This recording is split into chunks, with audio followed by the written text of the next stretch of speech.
I shot that day, so that's what I'm doing here. And I'm just about halfway through with this. It looks like we're gonna have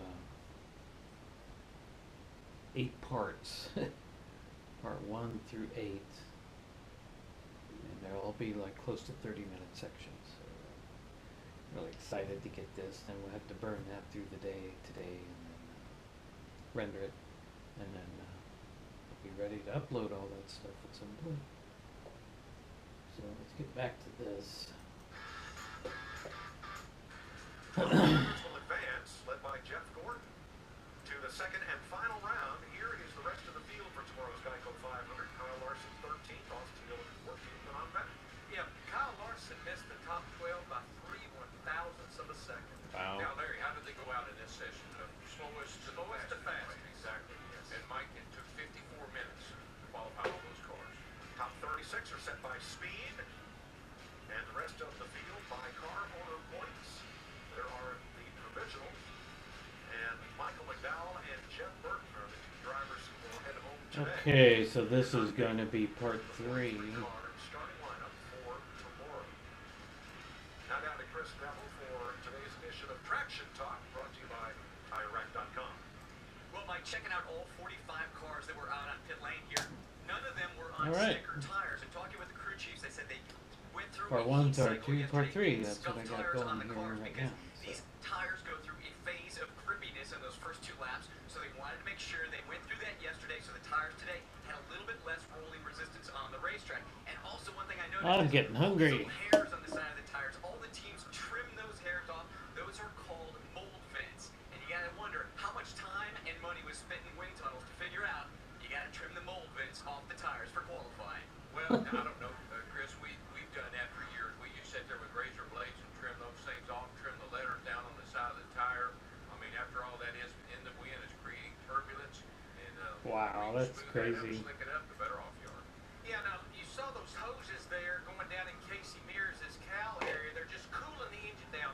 There the hoses are right there, the quick disconnects. They're getting that old hot water out, putting fresh cold water in, where to Daryl's point earlier, put as much tape on that nose to help the straightaway speed. 12 drivers will run for the pole at Talladega next on Fox.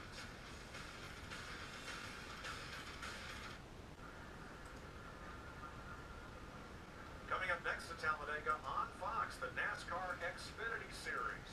Jeff Gordon will join Adam Alexander and Michael Waltrip to call the race next.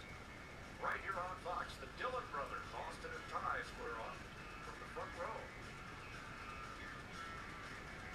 Where? And there is Jeff Gordon headed for the Oh. booth after he competes in round 2 of qualifying. And here are the drivers who are competing Saturday and Sunday here at Talladega. Finalists there. So we get ready for round 2. We've had the knockout part of qualifying. Now 12 drivers will run from the pole. Darrell, we saw several drivers drop down to the apron coming through the trial. It's the short way around. Might not be the smoothest way around, but is it faster? I think, and every driver watched that. That's one of the things they were observing. Quite honestly, when it's all said and done, I'm not sure it helped at all.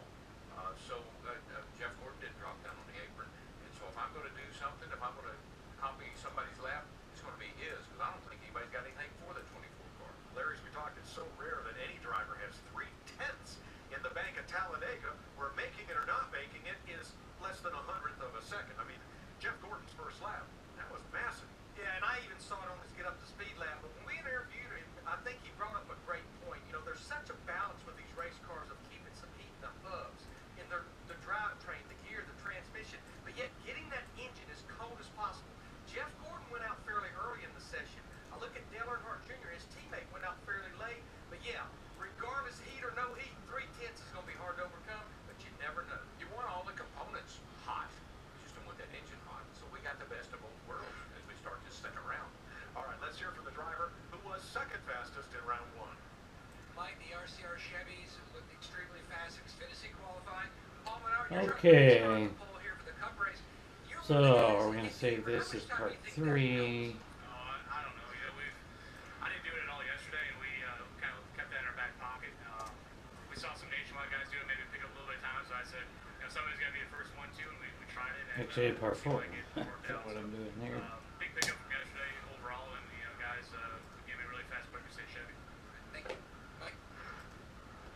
Thanks, Matt. All right, And we're halfway wanted to through. be like Michael Dranis, a Fox Sports cameraman. Well, here you go. So you want to be a camera guy or girl? Now's your chance. Be a part of Fox Sports' groundbreaking 100,000 cameras broadcast. Here's how. 1. Go to the NASCAR Sprint Cup Series race on Sunday, May 3rd at Talladega Superspeedway, or watch it on TV. 2. Record your race day experience using a camera or camera phone. Get your family and friends on there too. 3. Hold your camera sideways when recording, not up and down. 4. Upload the videos to your social media accounts using the hashtags 100KCams and NASCAR. 5. Tune into Fox Sports 1 Thursday, May 14th at 9:30 p.m. Eastern to see if your footage makes the cut. There. Simple, right? Now go out there and be somebody. Sounds like a lot of fun. We did that at the All-Star race last year. This year it's here in Talladega tomorrow, and there are the details and where you can find them on the internet. It should be a fun show. Chris? Well, AJ Allmendinger already back at his hauler, going to start 31st tomorrow. So what does that mean, that first half of the race, starting that far back in the pack? Well, good thing was, we got some of the heads from Kroger and Hungry Jack sitting up there. So I left it up to them. I said, hey, you want me to ride around in the back for a while, or what's your call? And they said, go to the front. So I'm listening to the bosses, the people that pay the money, and we just got more cars to pass before we go to the front now. There you go, AJ Allmendinger. He's going to the front the first half of the race. Well, Okay. let's get on the Kyle Busch, because last fall here, Kyle was riding around the back. There was a big wreck in front of him. Kyle slowed his car down. Austin Dillon made a rookie mistake, piled into Kyle, and took Kyle out of the chase for the Sprint Cup.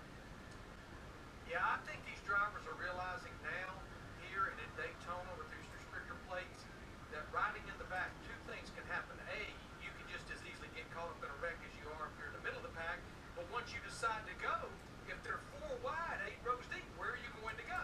And then Dale Jr. told me that these cars, unlike cars in the past where he won a lot of races here, these cars get alongside each other, they stall out.